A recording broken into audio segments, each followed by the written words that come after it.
بسم الله الرحمن الرحيم لإيلاف قريش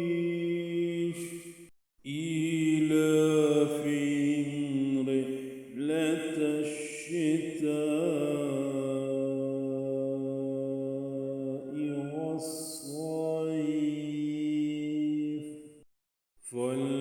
فليعبدوا رب هذا البيت الذي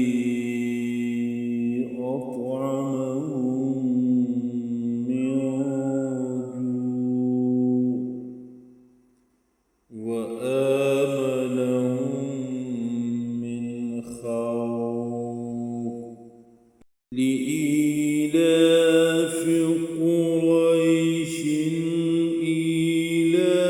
إيلافهم رحلة الشتاء والصيف فليعبدوا رب